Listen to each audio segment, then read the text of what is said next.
ആ എന്താ? അതെ ഞങ്ങള് കുറച്ച് ദൂരത്ത് വരുന്നതാണ്. അപ്പോ മോൻ ഗേറ്റിന്റെ അടുത്ത് നിൽക്കുന്നുണ്ട്. അപ്പൊ ഞങ്ങള് പിന്നെ ഒരു പെണ്ണ് കാണാൻ വേണ്ടി അപ്പൊ ഇത് നേരെ പോയി എത്തിയടുത്ത് രാമൻസിന്റെ വീട്ടിലേക്ക് അപ്പൊ വഴി മാറിപ്പോയി. അതിനെന്താ? അപ്പൊ അതുകൊണ്ട് ഇന്ന് രാത്രി ഇപ്പൊ 10-11 മണി അയക്കുന്നല്ലോ. അപ്പോ ഇവിടെ നിന്ന് കിടക്കാൻ വേണ്ടിട്ട് സമ്മതിക്കുകയാണെങ്കിൽ ഇവിടെ കിടക്കാനൊന്നും പറ്റില്ല. ഇവിടെ ബാലിക്കാരത്ത് പെൺകുട്ടികളൊക്കെ ഉള്ളതാ. നിങ്ങൾ പോയിക്കോളി. ബാലിക്കാരത്ത് പെൺകുട്ടികളുടെ ഇവിടെ കിടക്കാൻ പറ്റില്ല.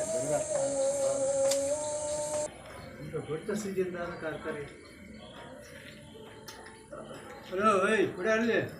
എന്താ നിങ്ങൾ ആരാ? ഈ രാത്രിയിലെ ആരാ അത്? ഞാൻ ഇവിടെ ഒരു വീട്ടില് എത്തിയോട്ട് രാമൻസിന്റെ വീട്ടിൽ വന്നേനു. സ്ഥലം മാറിപ്പോയി. അപ്പൊ മോൻ ഗേറ്റിന്റെ അടുത്തുണ്ട്. എന്നിട്ട് എന്തിനാ ഇങ്ങോട്ട് വന്നേ? രാത്രി ഇപ്പൊ 11 മണി അയക്കുന്നു. അപ്പൊ അല്ല ഇവിടെ ബാലിക്കാട്ടിൽ ഇപ്പൊ കുട്ടികളുണ്ട്. ഉണ്ടല്ലോ. എന്താ കാര്യം? എന്താ? എനിക്കും മോനും ഇവിടെ കിടക്കാൻ വേണ്ടി ചോദിക്കാൻ. ഇറങ്ങി പോടാ. ഈ രാത്രി വന്നിട്ട് തെമ്മാടിത്തരം പറയാ.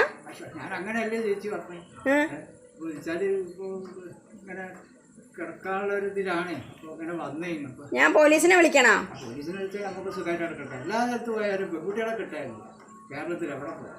ഏത് വീട്ടിൽ കയറിയാലും പറയും ബാലിക്കാട്ടി പെൺകുട്ടികൾ, ബാലിക്കാട്ടി പെൺകുട്ടികൾ. ചെക്കന്മാർ കിട്ടും, പെണ്ണിനെയും കിട്ടും. എന്തൊരു കഷ്ടമെന്നാലും.